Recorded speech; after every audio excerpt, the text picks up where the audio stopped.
Okay, so I'm going to share my screen here. And this should be, yeah.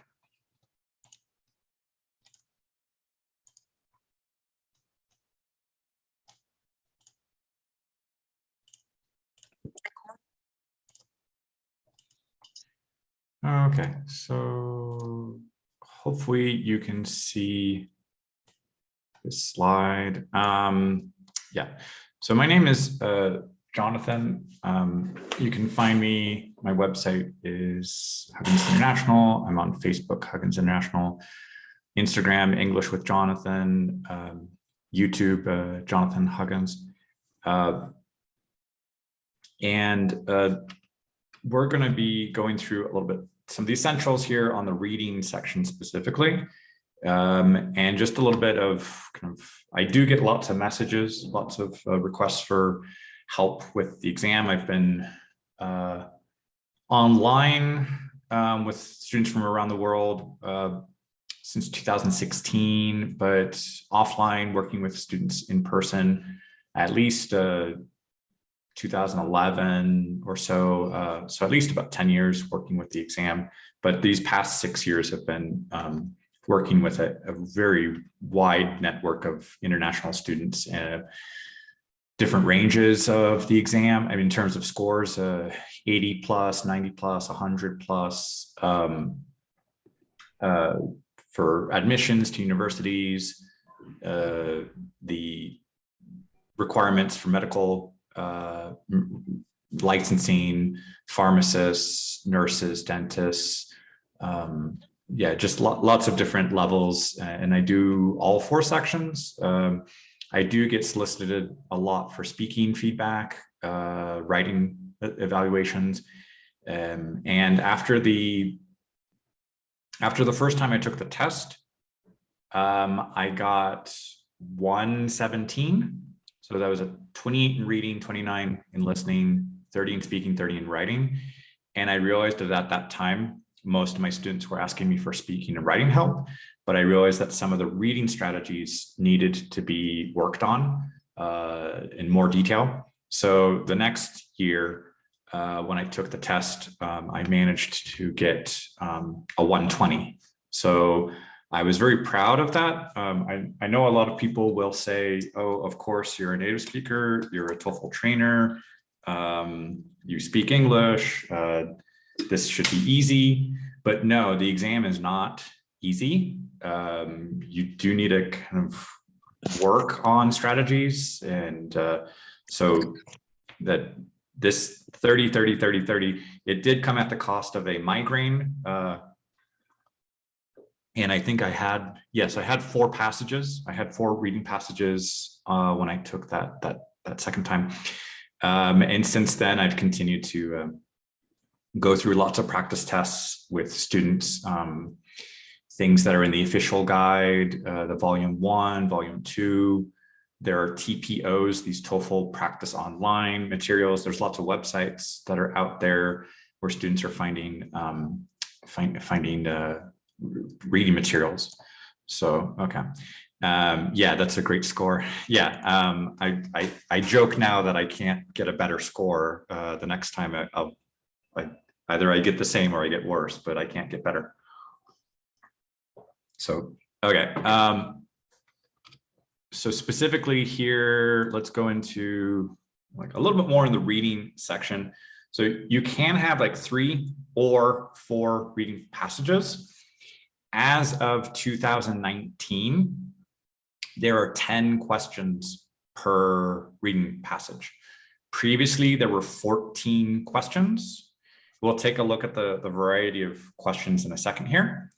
But this question about, or not the question, but this situation of a reading section could have an extra reading passage, listening section could have an extra lecture, an extra conversation. This creates a little bit of like a little bit of a chaos where you don't know going into the test what combination you're going to have. So I've had students who they don't quite know how to deal with the time management. because you need to take a look at the minutes that are in the reading section to know if you have 54 minutes. Let me put this little spotlight thing here. So if you have 54 minutes, that is indicating to you that you have 3 passages. You're averaging basically 18 minutes per passage. That's including looking at the text a little bit and going through the 10 questions. So each question, more or less, you want to give yourself about 90 seconds, a minute and a half, and maybe averaging about 3 minutes for 2 questions. That way you're moving forward and spending about 15 minutes answering questions and perhaps about 2-3 minutes of actually reading. And if you can, try not to go past 18 minutes per passage. That's a little bit like budgeting money. And if you spend all your money in the first week of the month, you might run out of money. Then there's still more months when the money runs out. So a lot of students will struggle a little bit with going past the 18 minutes in the first passage. You might not feel that effect in that first passage, but you will feel that effect at the end in that second or third passage. Or if you get 4 passages, take note that there would be 72. Hello? Ma? Okay. So if you happen to see 72 minutes, that they're not being nice and giving you extra time, that means that you have a 4th passage. So be careful with the timing there. Let me go check here on the comments. So, okay. Yeah, another question about writing. I'll probably, I won't get to writing today. We'll just be focusing on the reading section, but feel free to send me a direct message or follow up with me on social media, either Facebook or Instagram or an email. And I'll probably put together a writing workshop soon. And okay, a question here. The summary questions, yeah, we will definitely get to the summary question as well. Okay. So in terms of the timing, if you have 54 minutes, that could indicate that you have a normal test. If you take a look at where it says the experimental listening, you don't quite know yet until you get to almost the end of the listening section if you have experimental listening. So I hope that makes kind of sense that you don't know you have extra listening until it's on the screen and you've gone through and you get an extra conversation, extra lecture. So it's a little bit like rolling the dice in terms of the reading and listening section. Like if you know you have 4 reading passages, then you know you won't have extra listening. So you need to check on that, like 54 minutes or 72 minutes in the reading section. In the 54 minutes of reading, you don't quite know yet if you have normal listening or extra listening. You won't really know that until the end of your listening section, but do keep an eye on the timing for that reading section. Okay, so okay, next on here, let's look a little bit at some of the variety of these questions. So I'm gonna put the annotations. Okay. So the reading section, you'll have split screen. You'll have a text on the right-hand side of the screen that you can scroll up, scroll down. And then as you come in, if you can mute, okay. So on the right-hand side, you'll have the text that you can scroll up and down. On the left-hand side, you will have questions that are there, and you'll have 4 choices.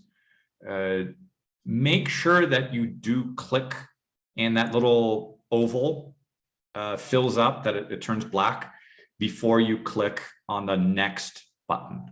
So this is a screenshot of what it will look like for the actual test, the experience on the computer.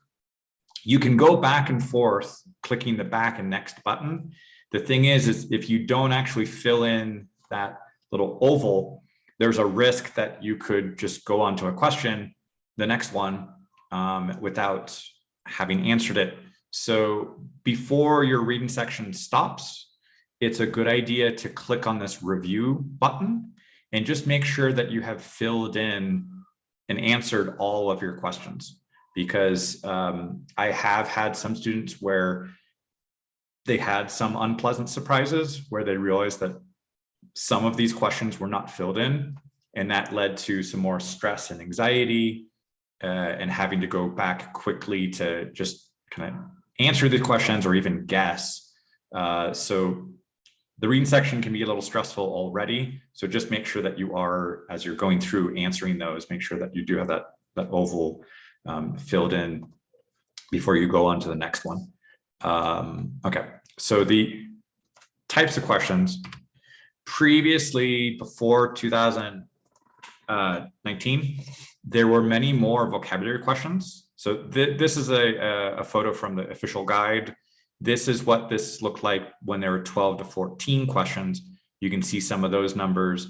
There were several factual questions, fewer negative factual questions, at least 1 to 3 inference questions. These rhetorical purpose questions, that's where they're asking about, like, when the author, why does the author say this? There were several vocabulary questions, at least 3 to 5 of them. So a lot of students were heavily investing in vocabulary building and working on, like, prefixes, roots, suffixes. So I previously got a lot of requests for how do I increase my vocabulary. Now the vocabulary questions have gone down in the last 3 years. Reference questions, those are not as frequent. I don't see those as much, but that could refer to, like, what does the word they refer to? Is that, I don't know, the scientists, the dinosaurs? That one's not as common. I don't see that as frequently. Sentence simplification, they ask you to take a long, complex sentence and get the essential idea of that sentence. There's usually at least one. I mean, sometimes there isn't, but usually there's one. Insert a text question, they give you an extra sentence. There's always one of those. That's always the second to last question. And then the prose summary, that exists, or there's a fill in the table. The fill in the table is less frequent than the prose summary one. The prose summary, they give you 6 sentences. They ask you to choose 3 from that. Okay, so this is the variety before 2019.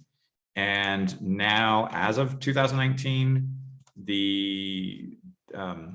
actually, I should kind of put this side by side. So these are 2 to 5. The negative factual still has inference questions, 1 or 2 of them. Rhetorical purpose, 1 or 2. Vocabulary question is now down to 1 to 2. There's not, it used to be 3 to 5 of them. So there are fewer vocabulary questions. Again, these reference questions, number 6, that's still not as frequent. There still is a sentence simplification, either none or 1 of them. And then there's still always an insert text question and either the prose summary or the fill in the table. So, okay, we're going to take a look at as we still have about 40 minutes here. We're going to go through reading passages that are available on the ETS website. So I'm going to change from this. Okay. And I'll get you the link for this presentation so you can review that later. I'm going to put that in the chat box here. That's that presentation. And I'm going to go over and look at this text. So if you want to, this is available on the ETS website. This is a PDF, a reading set, practice set. I'm going to put that there. Hopefully, can you see two sides? Yeah, let me see if you can see if I can. As you come in, if you can mute. Okay. So If you just if you can let me know in the chat box, can you see this side by side, the document, the text on the right hand side and the questions on the left hand side? Hopefully, if you can mention that. I can see well. No, okay. Let me update the share screen. Just a second here. Yeah, so it's the actual screen. Okay. Now, can you see this side by side? Yes. Okay. Sure. Great. Okay. Thank you. Yes, sir. Okay.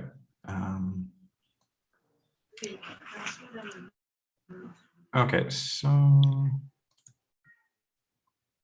great. Okay. So we're going to go through these, and the link is there if you want to follow along on your own device. So this is a text. There's probably about 700 words. And here there's 1, 2, 3, 4, 5, 6 paragraphs. On the PDF below, you'll have the questions. I put the questions side by side over here. Now, one thing that I often get asked is, what do I do with my first 2-3 minutes of the reading passage? So the question is that's related to this time management of, should I go ahead and read the entire text before I look at the first question? Should I just look at the first paragraph and then go to the first question? Should I just look at the first sentence of each paragraph and maybe the last sentence of each paragraph? Now let's take a look at those 3 scenarios. So if I go through and read this first paragraph, and then I get down to the 6th paragraph, the last one, and this is now taking me 2-3 minutes to go through that. By the time I'm at the end of this paragraph, I completely forget what was in paragraph 1. My concentration, there might be some background noise, I might be stressed out, I might see some vocabulary words that I'm not familiar with, so my short-term attention span is probably very limited in a stressful situation. So looking at paragraph 6 is really not going to help me answer the first question, because as you notice, question number 1 is always going to be about paragraph number 1. So this leads me to say, just focus on that first paragraph, get a gist. A gist is a basic idea of what they're talking about, and then go look at the first question. And depending on the type of question, start to figure out what strategy you're going to employ, of whether you look at the question, then look at the paragraph, or start looking at the question and the answers, and then look at the paragraph. There's a little bit of a combination on which one helps you stay efficient with your time. Okay, so this first question, it has the word accept. You might see this phrased also with the word not. So for example, question number 3 also has the word not. So that one is an exception question. So number 1 and number 3, those are exception questions. Otherwise in the official guide, that would call that like a negative factual question. Okay. The strategy that I employ for this one, or the analogy that I make for this, is if you go grocery shopping and you have a shopping list, and let's say you've got 4 items, I don't know, milk, butter, eggs, cheese, and you have a shopping cart, which is the things you've already picked up along the way, and you're looking at your shopping list and going, hey, what's missing? What do I need to get next? So if I look at my shopping cart and I say, okay, I got milk, check. Butter, check. Okay, eggs, check. What's missing? Oh, I haven't gotten the cheese. So that mental kind of check, it's there. That's what you need to look for an exception question. So once I see the word accept in capitals or the word not in capitals, I need to start looking at the answers very quickly. And it's also attention to detail. So the wording may not be exact. They may use some synonyms. They might use some rephrasing, slight rephrasing. So for example, you could have a combination, I'll put this in the chat box, between like an adjective plus a noun. This could be rephrased as a verb and adverb. So be sensitive to that, or vice versa. You could see something verb and adverb then turned into adjective and noun. The content, the idea would be very similar.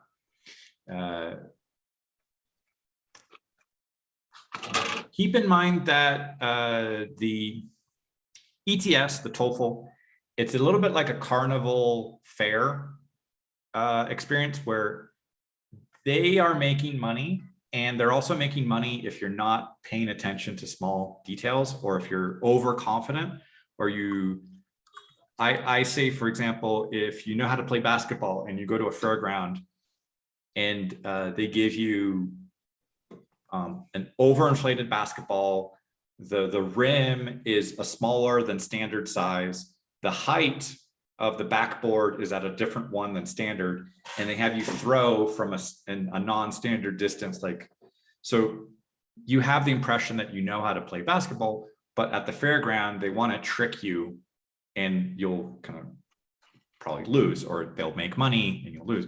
So on the reading section, you need to be careful. And if you find answers that are, I think that's close enough, you need to be careful.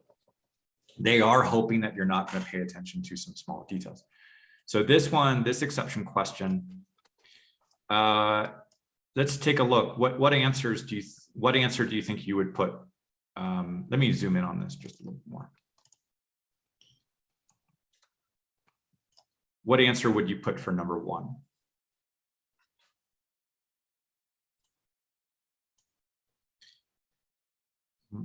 So if we choose D, I'll just zoom in just a little bit more on there. Yeah, hopefully that's. If we choose D, it means that D is not in that paragraph. And I do see here, this had over 200 apartment complexes. Okay, so D is in the paragraph. That part is in the paragraph. Okay. I see several people putting B. Okay. Now, for those of you who put B, can you explain why? Why did you choose B? What detail makes that like wrong? Or yeah.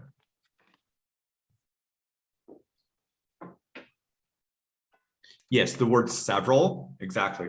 That's one detail, because they say in here we have an administrative center. So that's one center. That's just one center. And this answer choice, it's putting the word several. So it's multiple. They're also adding this word spread, or this phrase spread across the city. So that's making like two little details, this several centers versus in the text, it's one center. That's the kind of level of detail that they're checking on. Most people, like if you were proofreading your essays for your TOEFL essays, and you say, oh, I forgot the letter S, or I put in that letter S, that kind of level of detail, that's stuff I have to correct on essays. And they're also checking to see if you're paying attention to that in the reading section of, was this singular, was this plural? That could be enough to make a right or wrong answer.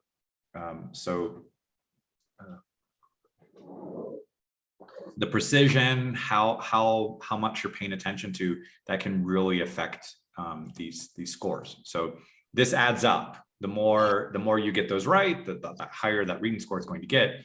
But if you're kind of guessing and you're going like, close enough, then that could reduce your score.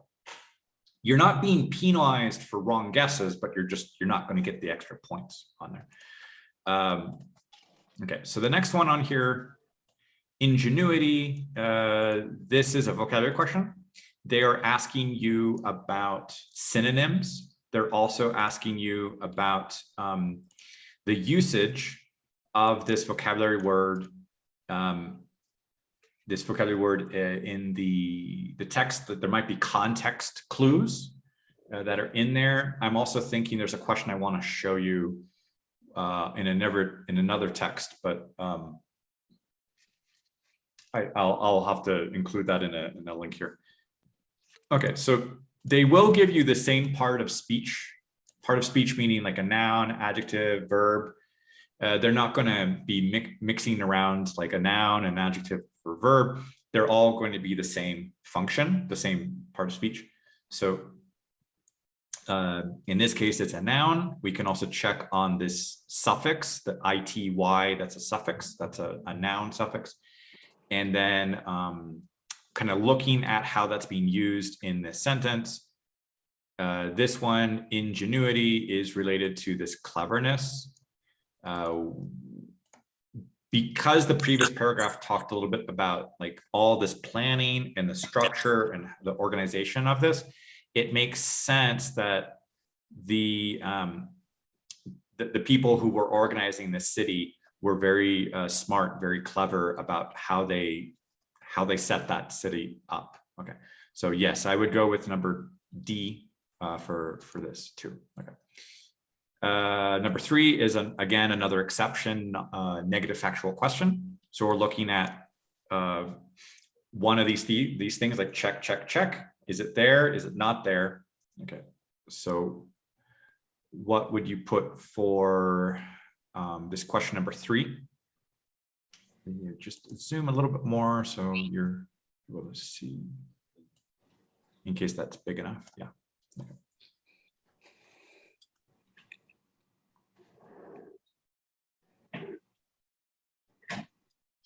Okay, now for those of you, I'll give you a second. Yeah, several of you putting 3C. Okay, can you mention why you chose letter C on number 3?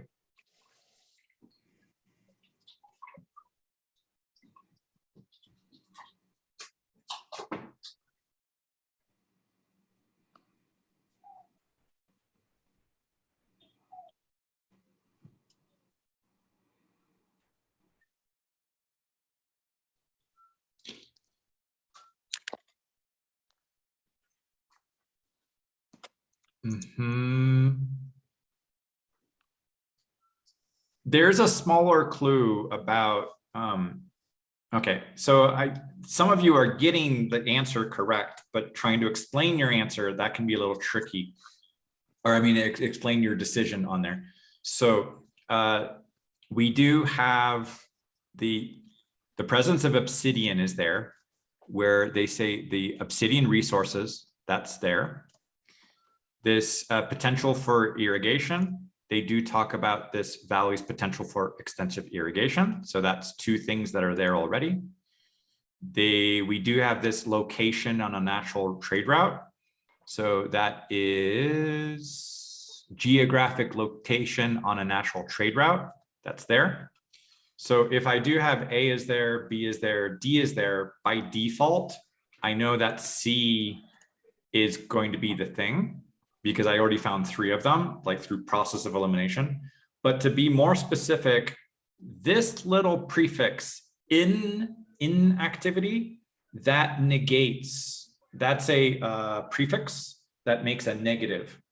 And in the very last sentence here, we have, it says, and finally, the impact of natural disasters, such as volcanic eruptions. That actually is volcanic activity. That means these volcanoes were active. They were erupting. In the next paragraph, we'll see where they talk about the eruptions. But just taking that little prefix of in, that's a small detail that will make that answer. That's why we have to select this one as the answer, because that piece of information in activity is opposite of what is in the text, where these volcanic eruptions, that means it was active. Okay. Does that make sense in terms of attention to small detail? Prefixes can change the meaning of a word. Okay, so for this question, yeah, there's a good question here. So should we read the whole paragraph for such questions, the exception ones? Yes, you do need to take a look at throughout the entire paragraph. So if it says in paragraph 2, yes, go through all of paragraph 2 from top to bottom of that to make sure you are finding the details. that would help you go through and check. In some cases, we'll get to a detailed question in a second. In some cases, you want to be careful. There might be some information from the first half of a paragraph, and they might be combining information from a bottom half of a paragraph to see if you're paying attention to how that information was organized.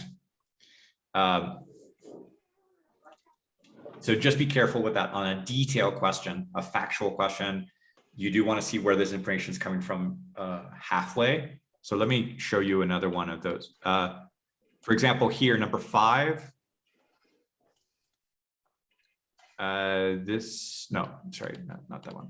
Okay, no, number 6. According to paragraph 4, that's a factual question. I'm going to get you paragraph 4 here. So this part here, this is paragraph 4. And we're looking for this phrase, recent research on Obsidian tools. That's they actually quote that very specifically, where it says here, recent research on Obsidian tools. This sentence is coming from like the second half of the paragraph. And one of these answers on here, they might be putting some information from the top half. So just be careful on where you're selecting that. So that's where I would say splitting, maybe reading the top half, reading the second half, just be aware of where that information is coming from. On a detail like this factual question, that one can help you detect some wrong answers. Okay, let's go back to number 4. This is a different type of question. This is called an inference question. Let me answer one thing here. Yeah, okay. So the first reading should be just a gist. In terms of reading, in terms of getting an idea of what the text is about, yes, a gist. What is the text about, and then go in like paragraph by paragraph to follow that. Okay. Okay. In inference question, you need to be a Sherlock Holmes, a detective who is looking for clues. Inference means that you have to read between the lines. You need to piece together some information and get a conclusion based on clues. It's kind of, if I said I'm holding something in my hand that is not big, not round, not white or something, you could draw a conclusion that whatever is in my hand is small. I don't know, it could be square, it could be triangle, and maybe it's red or something. So that could be a way of trying to get an inference. If you've ever played a Sudoku, those little number games where you've got columns and rows and the cells and boxes, that uses logical deductions, and you're using inference. You're saying like, okay, in this row, we've got a 1, a 3, a 5, a 6, and on this column, we've had that. So you have to use your reasoning and logic to kind of reach this. You have to infer what that answer could be. Okay. So for this one, what answers do you think you would put for the number 4? Okay, let me scroll up here. What are you noticing for this inference?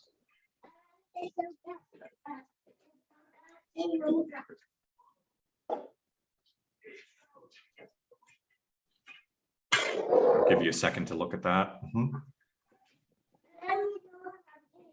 I've got one answer so far. Let me just make sure to scroll up if I didn't miss any other questions on here. Okay.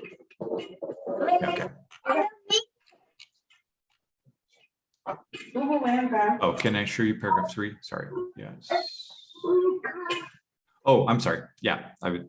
Yeah. Sorry, I was looking at question 4. Yeah. Okay. Sorry about that. Okay. That's why. Yeah. Yeah, I'm sorry. You should have paragraph 3 on the screen now. Sorry about that. Okay. Yeah, so this is the paragraph 3 is inference.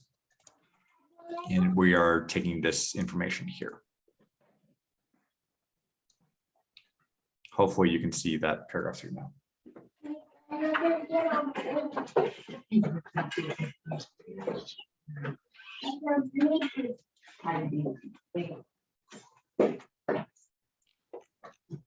Okay, so in the paragraph 3,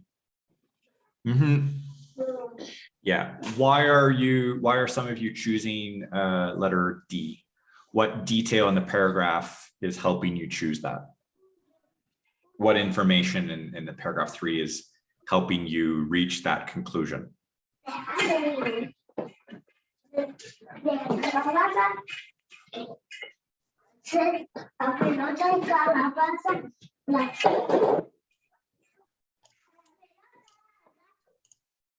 Okay. Yes, exactly. So there's this, it's cited that its land was covered by lava. And the conclusion we can make that because this city was eliminated as a potential rival, because its land was covered in lava, we can come to this conclusion that it relied heavily on agriculture.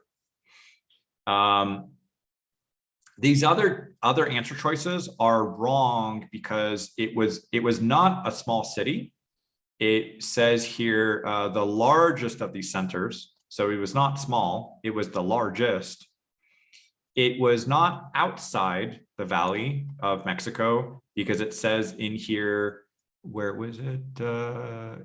Like in and around, where was it say that? Yeah, sorry, in and near the Valley of Mexico. That detail, to say that it was outside of it, that would be wrong. And this one to say that it emerged rapidly as an economical political center, that's not referring to this place. That's referring to Teotihuacan, which says this one emerged as a leading political power, or actually it says like any of them could have because this one was eliminated. Okay, so let me check here. Are you going to post a meeting on Facebook page for people who cannot attend now?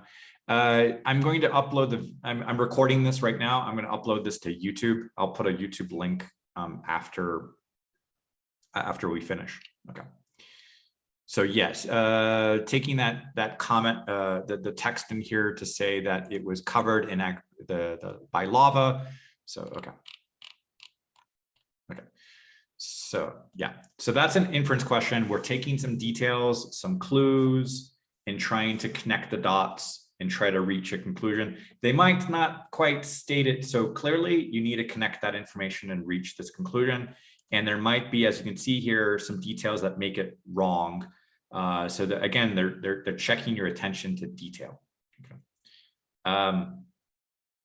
Could I explain letter C again? Okay, yes, so it emerged rapidly as an economical political center. That is, it says here, with it eliminated, any city, any one of a number of modest towns could have emerged as a leading economic and political power. And actually, the one that did was Teotihuacan. So any other city could have emerged, but to say that it emerged, that's referring to this city, Coquilco. And we're also looking at this timing reference. I should have pointed this out before, I'm sorry, where it says prior to. That's also another detail I need to point out here. This question saying prior to, this is common. I've seen this in some other texts where they ask you, what do we know before this? But they give you some information maybe after, because they say prior to 200 BC, there were all these cities. And then where it says here, there was this was seriously affected by a volcanic eruption. It says around this time. around this time. So that's probably 200 BC. Sorry, or maybe in the timing here. We've got before 200 BC, then we've got 200 BC, and then we've got 1st century AD.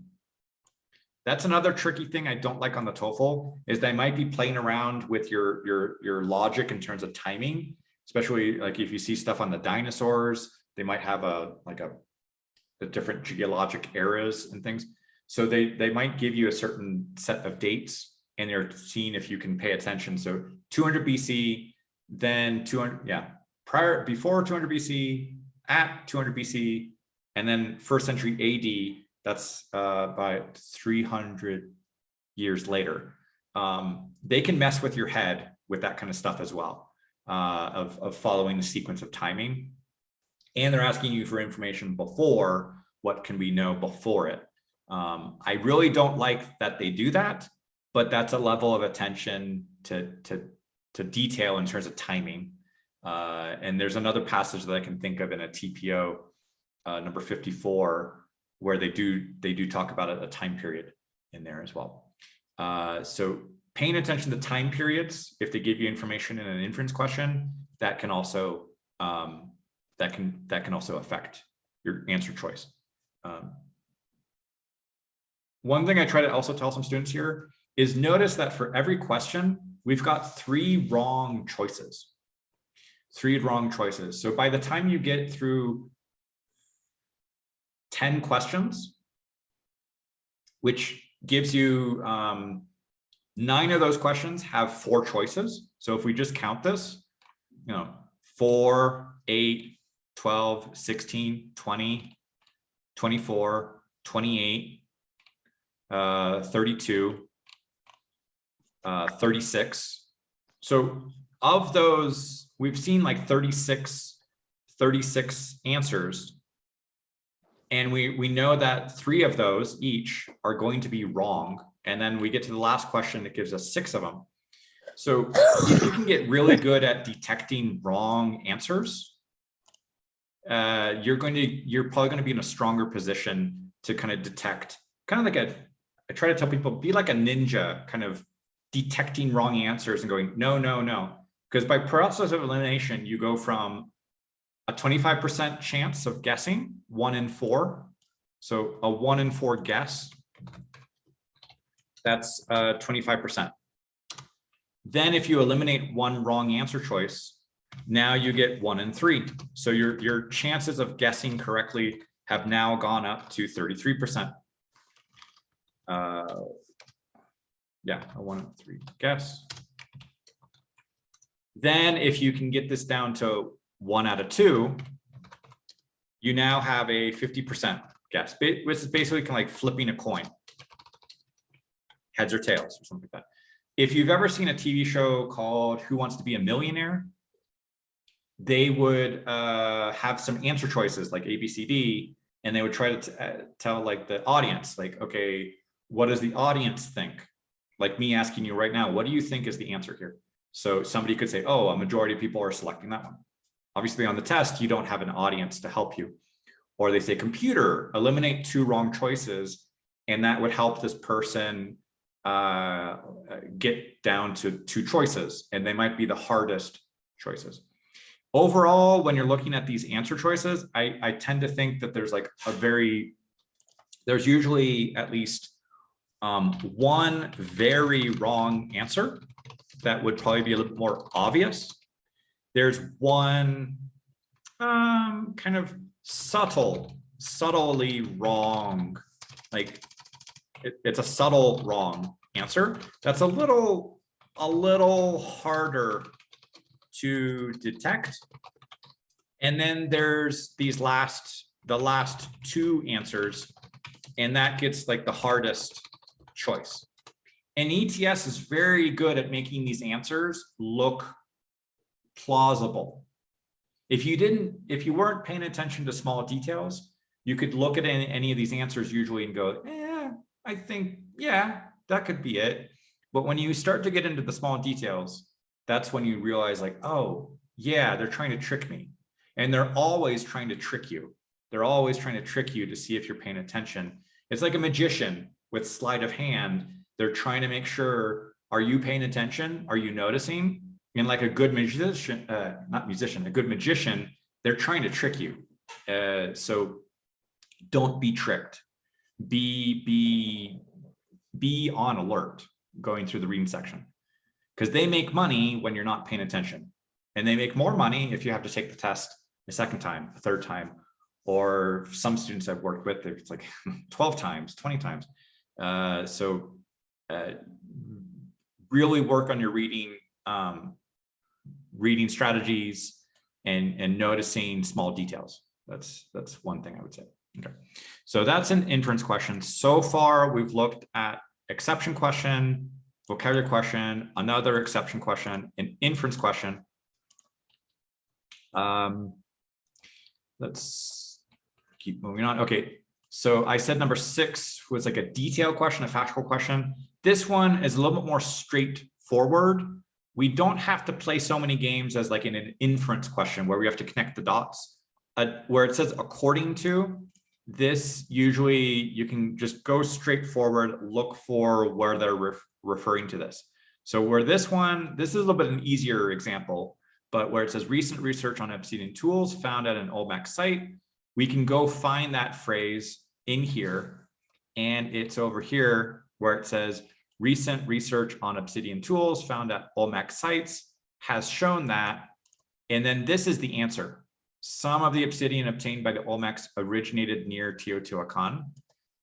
And the answer that's closest to that says that some of the obsidian used by the Olmecs came from the area around Teotihuacan.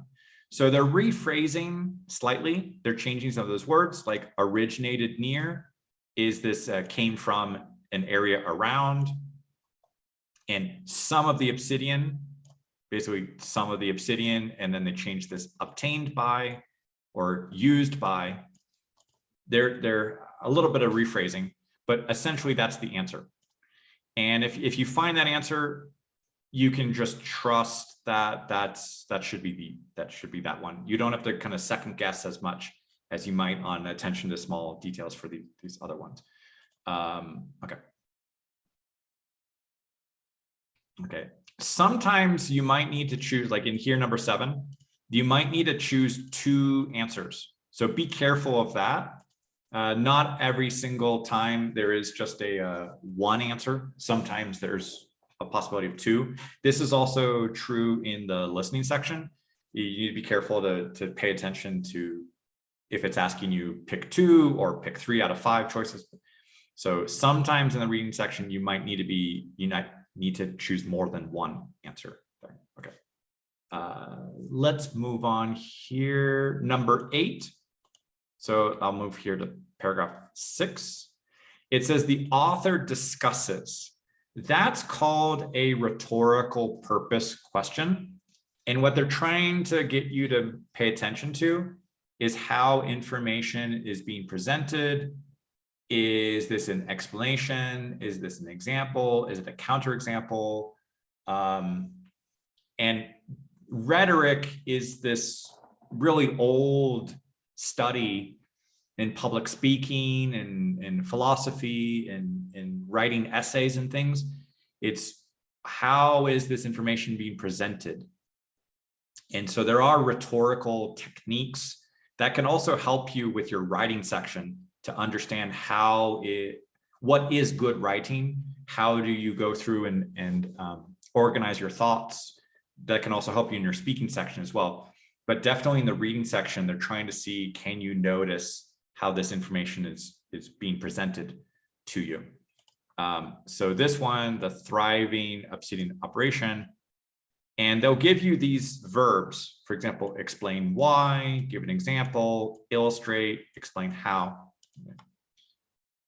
So when they talk about this one, this thriving obsidian operation, would necessitate more miners, additional manufacturers, additional traders. Okay. And this topic sentence, it says, this is a classic picture of a positive feedback among obsidian mining, working, trade, population growth, irrigation related to tourism. So there's many things that came together there.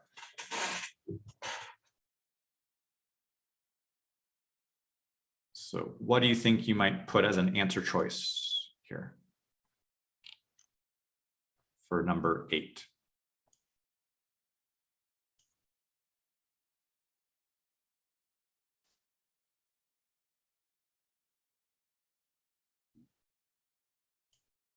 Now, if you choose letter D, where do they talk about conflict?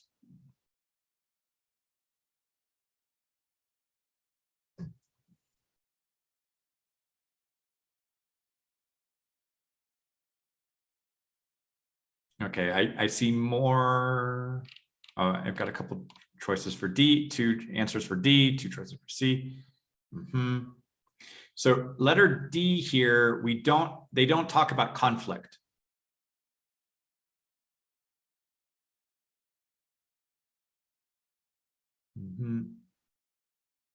Okay. So the answer for this one is C.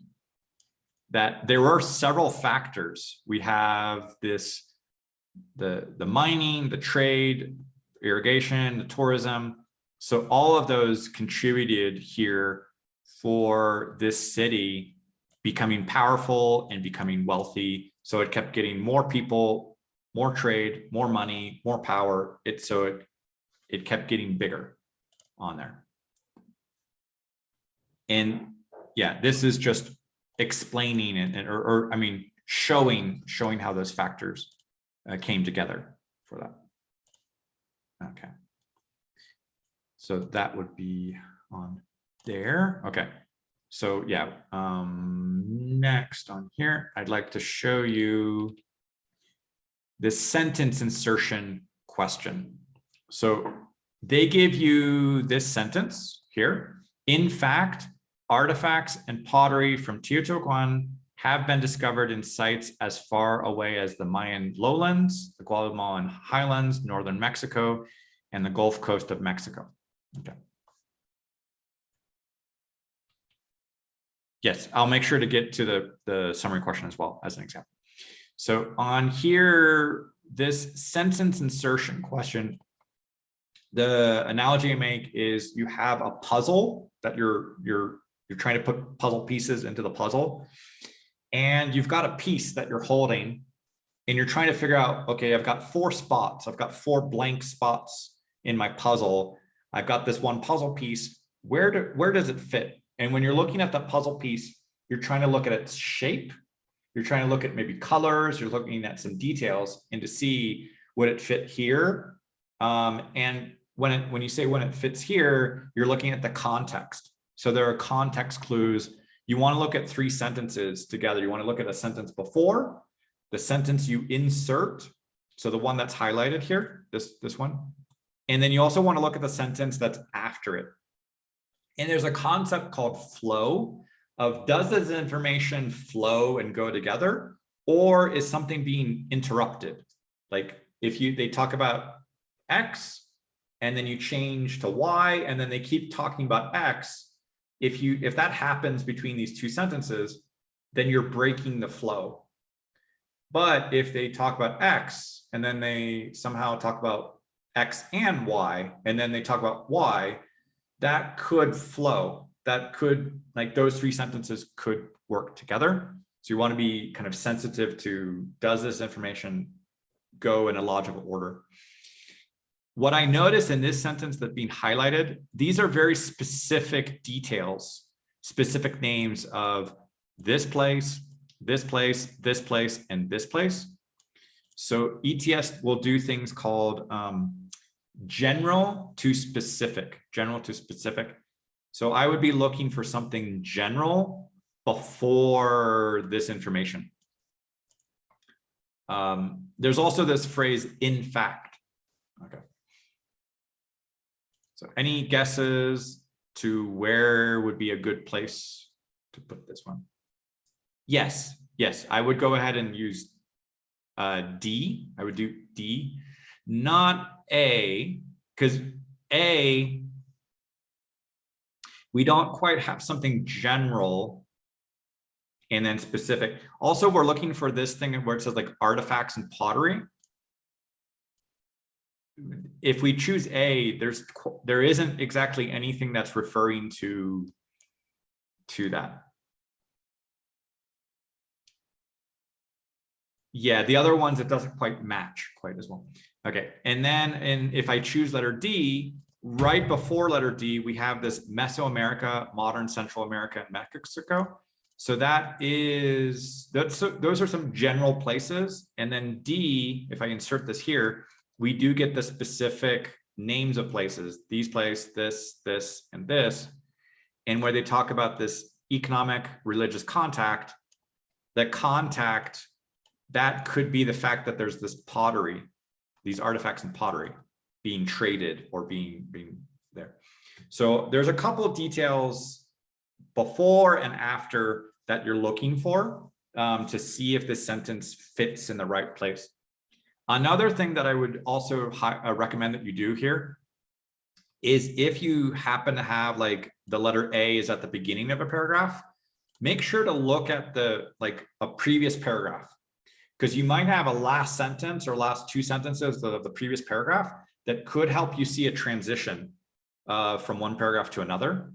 So don't ignore the previous paragraph if you happen to have a letter choice at the start of a paragraph. Okay.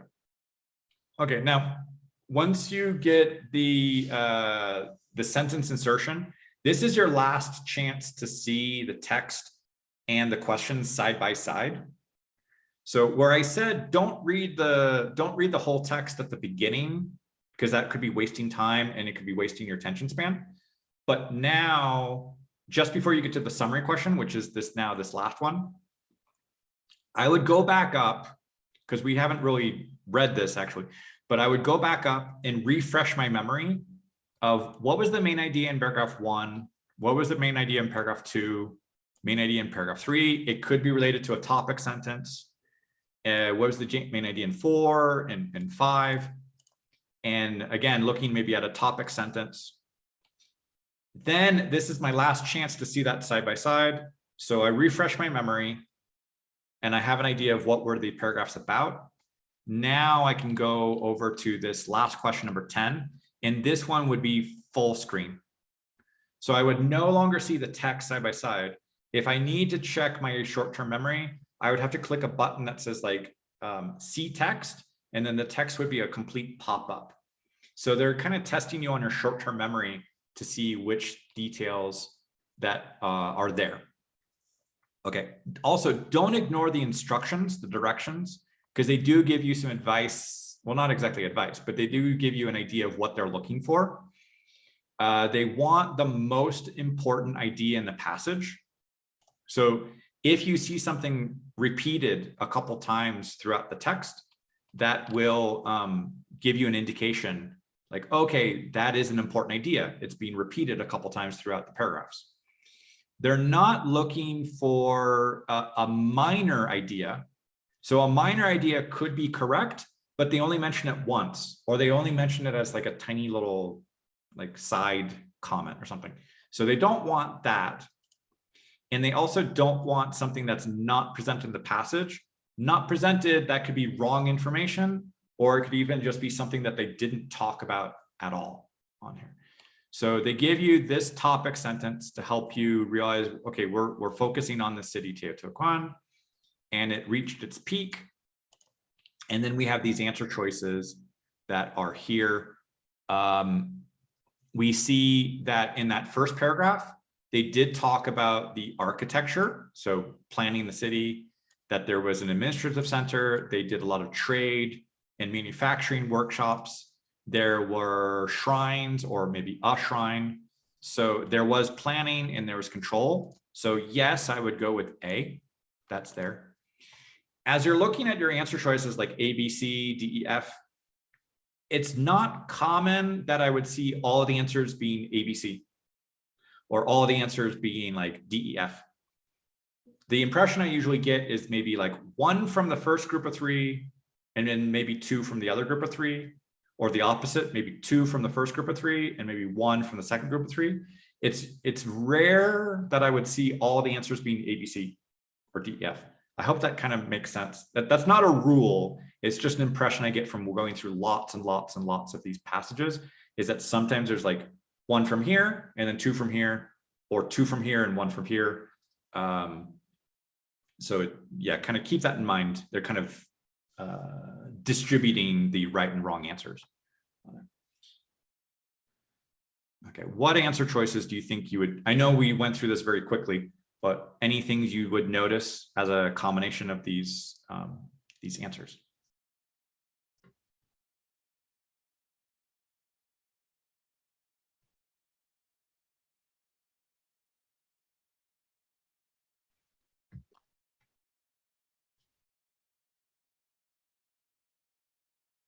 And I know you can't quite go back and take a look at the text, but anything you would notice from these answers?